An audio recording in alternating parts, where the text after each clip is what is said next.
আজকে আমরা এমন কিছু বিষয় নিয়ে কথা বলবো যা কিনা প্রচলিত চিন্তাকে একদমই বদলে দেবে। গ্রামীণ অর্থনীতিতে সফল হতে যে টাকার পাহাড় লাগে না, বরং দৃষ্টিভঙ্গির একটা ছোট্ট পরিবর্তনই যথেষ্ট। চলুন এই ধারণাটাকে একটু খুঁটিয়ে দেখা যাক। আচ্ছা, একবার ভাবুন তো, যদি ব্যবসা শুরু করার জন্য সবচেয়ে জরুরি জিনিসটা টাকাই না হয়, কি হবে তাহলে? সাধারণত আমরা ধরেই নিই যে পুঁজি ছাড়া কিছুই হয় না, কিন্তু আমাদের আজকের বিশ্লেষণ কিন্তু একদম অন্য একটা গল্প বলছে। আমাদের চারপাশে অনেকেই আছেন যারা ভাবেন তাদের ভাগ্যটাই খারাপ, কিন্তু আমরা যে সূত্রগুলো বিশ্লেষণ করেছি সেগুলো বলছে আসল সমস্যাটা ভাগ্য নয়, আসল সমস্যা হলো পুরনো চিন্তাভাবনায় আটকে থাকা। দ্বন্দ্বটা ঠিক এখানেই, হয় ভাগ্যের দোহাই দেওয়া অথবা নতুন উদ্যোক্তা হিসেবে ভাবা শুরু করা। তো চলুন শুরু করা যাক আমাদের প্রথম পর্ব দিয়ে, যার নাম মানসিকতার ফাঁদ। এই অংশে আমরা দেখব কিভাবে একটা সাধারণ মানসিক বাধা অনেককে সাফল্যের পথ থেকে পেছনে টেনে ধরে। এখানে আমরা দুটো একেবারে আলাদা পথের তুলনা করছি। একদিকে আছে পুরনো স্বপ্ন, একটা সরকারি চাকরির জন্য অপেক্ষা করা, বা ভাবা যে ব্যবসা করতে গেলে বিশাল টাকার দরকার, আর কিছু না হলে তো ভাগ্যকে দোষ দেওয়া আছেই। আর অন্যদিকে আছে নতুন বাস্তবতা, নিজের বুদ্ধি দিয়ে সুযোগ তৈরি করা, হাতের কাছে যা আছে তা দিয়েই শুরু করা, আর অবশ্যই হিসেব করে ঝুঁকি নেওয়া। এই দুটো মানসিকতার মধ্যে কিন্তু আকাশ পাতাল তফাৎ। এবার চলুন আলোচনার মোড়টা একটু ঘোরানো যাক। আমাদের দ্বিতীয় পর্বের নাম এক নতুন ধরনের পুঁজি। কারণ দেখা যাচ্ছে সমাধানটা আসলে টাকা খোঁজার মধ্যে নেই, বরং পুঁজি শব্দটার মানে নতুন করে বোঝার মধ্যেই আসল রহস্যটা লুকিয়ে আছে। তাহলে প্রশ্ন হল, আসল পুঁজিটা কি? আমাদের বিশ্লেষণ বলছে ব্যবসা শুরুর জন্য টাকাটাই আসল কথা না। সত্যিকারের পুঁজি হল সাহস, নিজের এলাকার বাজার সম্পর্কে স্বচ্ছ ধারণা, আর সেই বুদ্ধি যা দিয়ে অন্যরা যেখানে সমস্যা দেখে সেখানে সুযোগ খুঁজে বের করা যায়। এই তিনটে জিনিসের মিশ্রণই হল আসল ক্যাপিটাল। চলুন এবার একটা একেবারে নক্কর উদাহরণ দেখা যাক। আমাদের তৃতীয় পর্বের বিষয় হল জীবন্ত ব্যাংক।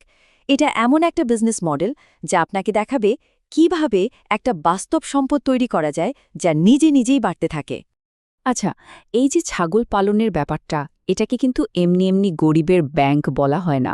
এর কারণটা খুব সহজ। শুরু করতে খরচ অনেক কম, খাবারের খরচও প্রায় নেই বললেই চলে। বিশেষ করে ব্ল্যাক বেঙ্গল ছাগল দিয়ে শুরু করলে এদের বংশবৃদ্ধির হার এত বেশি যে মাত্র দুটো ছাগল খেতেই 1 বছরে একটা ছোটখাটো খামার হয়ে যেতে পারে। এটা যেন একটা জীবন্ত সেভিংস অ্যাকাউন্টের মতো, যখনই দরকার তখনই টাকা। আর লাভের কথা যদি বলি, কোরবানির ঈদের সময় তো চাহিদা থাকে একদম তুঙ্গে। তখন একটা ভালো মাপের ছাগলের দাম যা পোস্ত 20,000 থেকে 30,000 টাকায় পৌঁছে যায়।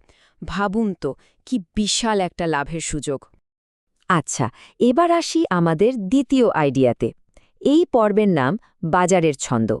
এই বিজনেস আইডিয়াটা উৎপাদনের ওপর নয়, বরং বাজারের ওঠানামা, ধৈর্য আর সঠিক সময় জ্ঞানকে কাজে লাগানোর ওপর নির্ভর করে।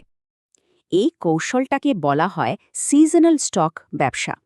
আইডিয়াটা কিন্তু খুবই সহজ।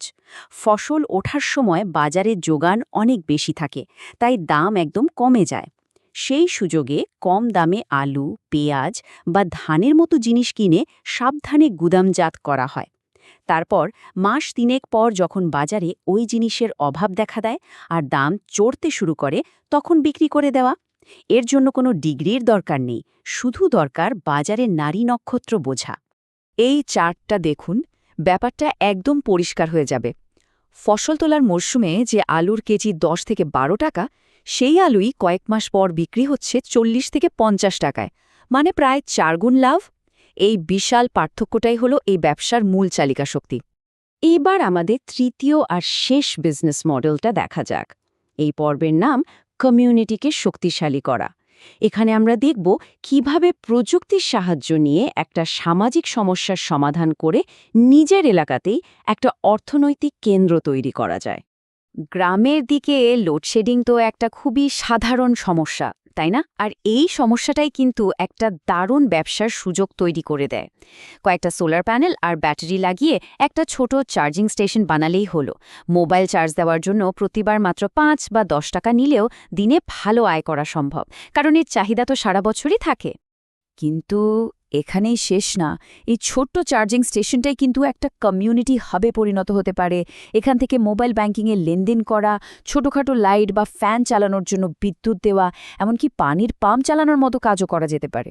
তখন এটা আর শুধু একটা ব্যবসা থাকবে না, হয়ে উঠবে গ্রামের মানুষের জন্য একটা জরুরি পরিষেবা কেন্দ্র।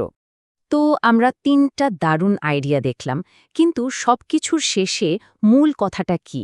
আমাদের শেষ পর্বের বিষয় এটাই, শুরু করার সাহস। আইডিয়াগুলো চমৎকার, কিন্তু আসল কথা হলো সেগুলোকে কাজে পরিণত করার জন্য প্রথম পদক্ষেপটা নেওয়া। দেখুন, আমাদের বিশ্লেষণ থেকে একটা জিনিস একদম পরিষ্কার। সমস্যাটা কিন্তু আইডিয়ার অভাব না, আইডিয়া চারপাশে উঠছে, আসল বাধাটা অন্য জায়গায়। আসল চ্যালেঞ্জটা হলো শুরু করার সাহসটা জোগাড় করা।